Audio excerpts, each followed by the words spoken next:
Carta 145 a don Juan Palau y Soler, vicario capitular de Barcelona. Barcelona, septiembre de 1870. Muy ilustre señor, recibí el oficio que en fecha 2 de agosto su santidad me mandó, como igualmente el que me ha dirigido en fecha 31 del mismo. Visto su contenido, creo deber contestar. En cuanto al primero, yo reconozco y acato en su santidad la autoridad de Dios y me rindo a la parte dispositiva de verdad y de corazón.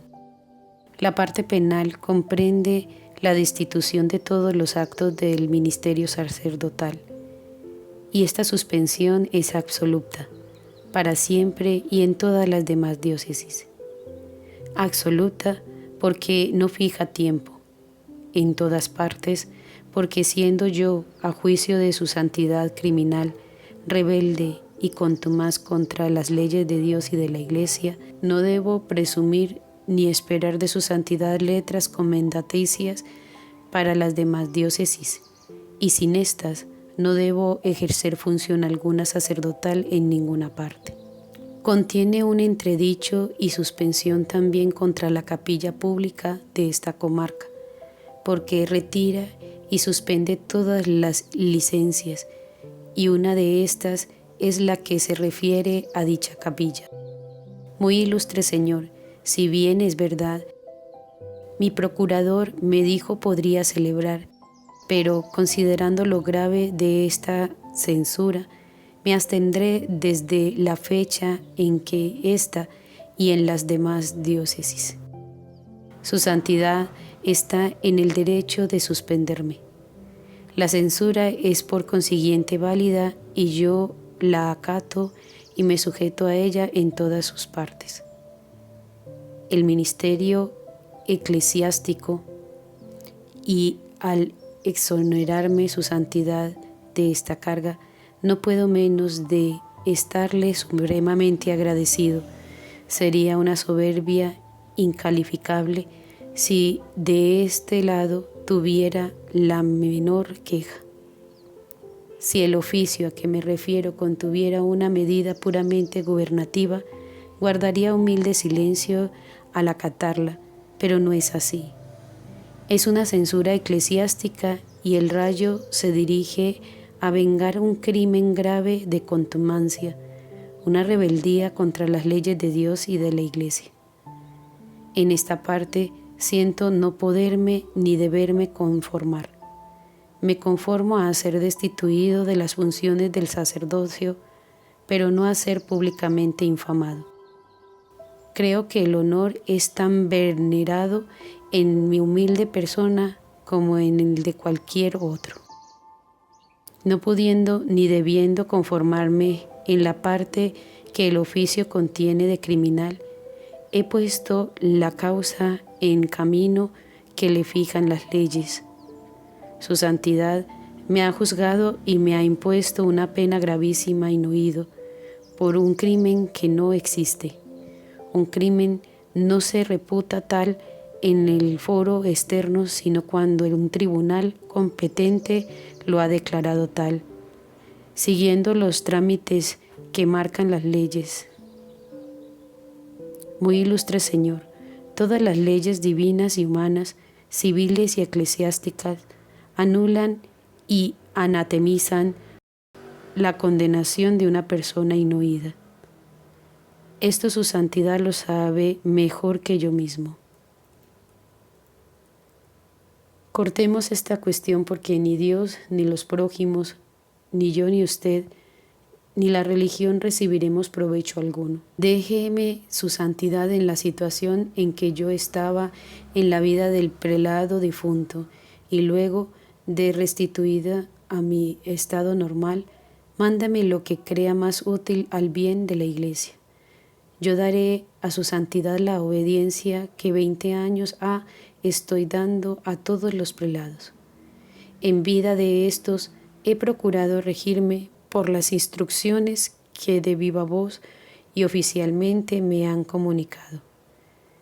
Si sobre algún punto se me ha dado aviso, Las explicaciones dadas han sido satisfactorias a mi juicio y en prueba ninguno me ha suspendido. He creído de buena fe andar acorde al obispo difunto y con su santidad mismo. ¿A qué viene esto ahora? Recibida la noticia de su santidad, había sido elegido vicario capitular. Yo vine de afuera con el objeto de presentarme a su santidad para recibir instrucciones sobre mi comportamiento en el ejercicio del ministerio. El oficio en cuestión me dispensó.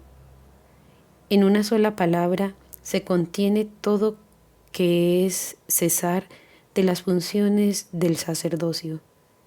Obedeceré y con mucha puntualidad. En el oficio del 31 su santidad me llama. ¿A qué? ¿Debo yo presentarme ante una autoridad que ha pronunciado ya su fallo? ¿Debo yo presentarme culpable, criminal, reo, fallada ya mi causa? No, porque esto sería reconocer por legítima una sentencia contra la que yo apelo a los tribunales. Yo me conformo a ser destituido de las funciones del sacerdocio, pero jamás a que se me impute públicamente un crimen que no ha sido convencido por tribunal alguno. Antes que fuera yo sacerdote, era hombre y ciudadano español, y para el caso no posible que los tribunales de la Iglesia no pudieran juzgar mi causa contra la censura en cuestión.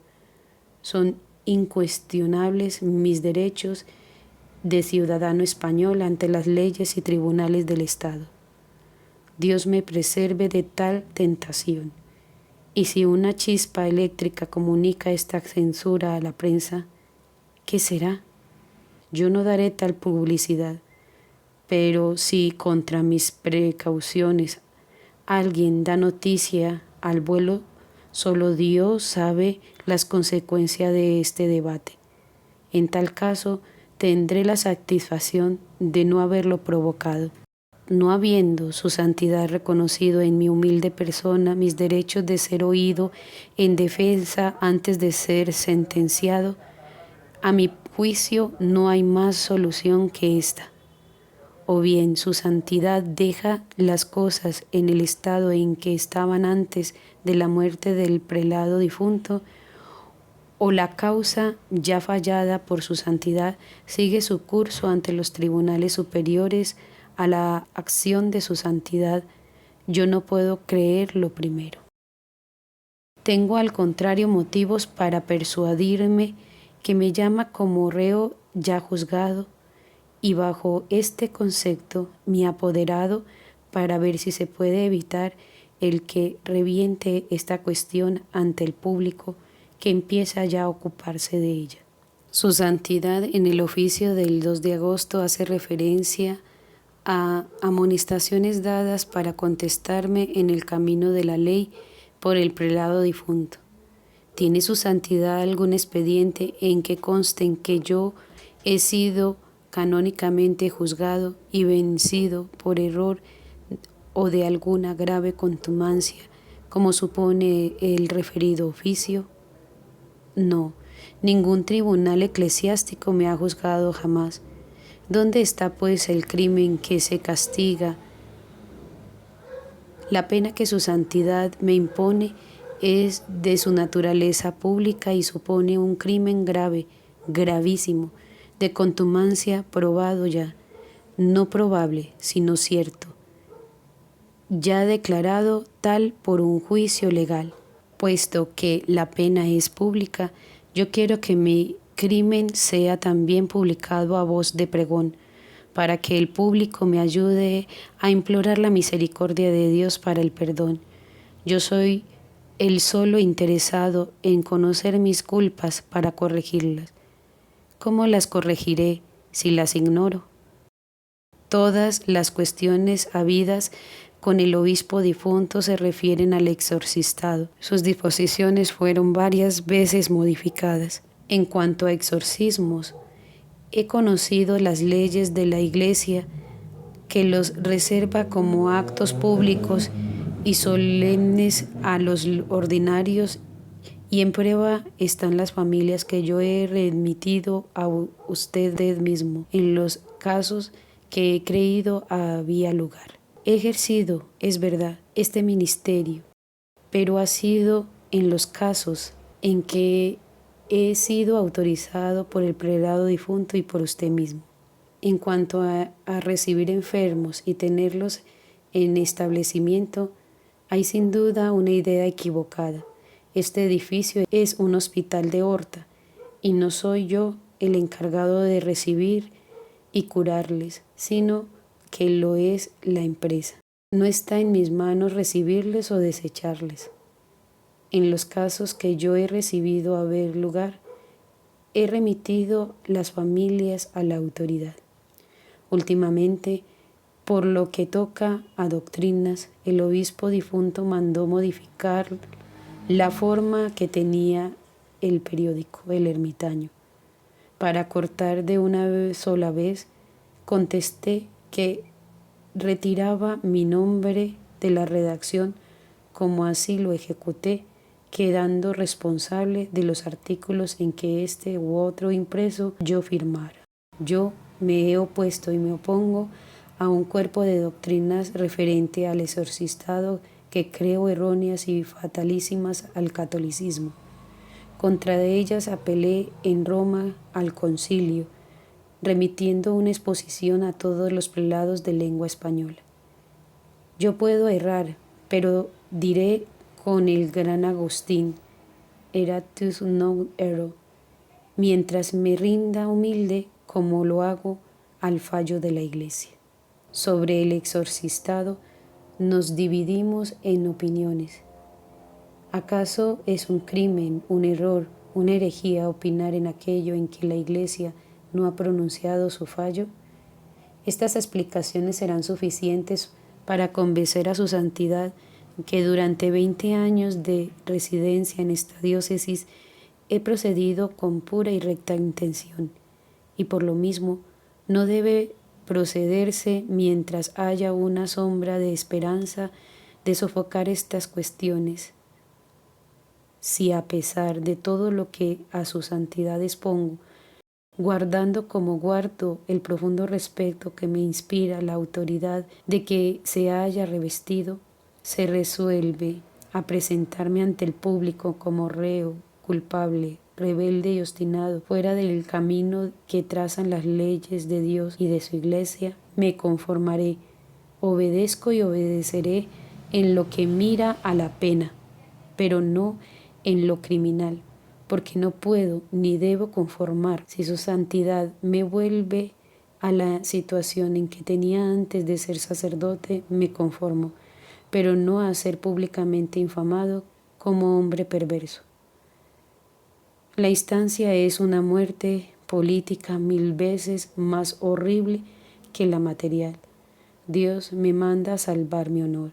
Son mis crímenes los que me han de infamar y no el hombre. Siento en lo más vivo de mi alma tener que sostener estas correspondencias con persona que amo, respeto y venero, y su santidad habrá de disimular si en alguna frase le ofendo. Si tal fuera, la retiro y retracto. Yo soy profeso en el convento de San José de Barcelona, ordenado aquí de diácono antes de la exclaustración, y jamás he tenido desde mi profesión religiosa otro domicilio. Muy ilustre Señor, reciba esta contestación a los 2 oficios últimos como un documento que prueba mi respeto a la autoridad que representa y como testimonio que doy de mi obediencia en aquello que me es dable y posible. Queda de su santidad rendido y humilde súbdito, Fray Francisco Palau, presbítero.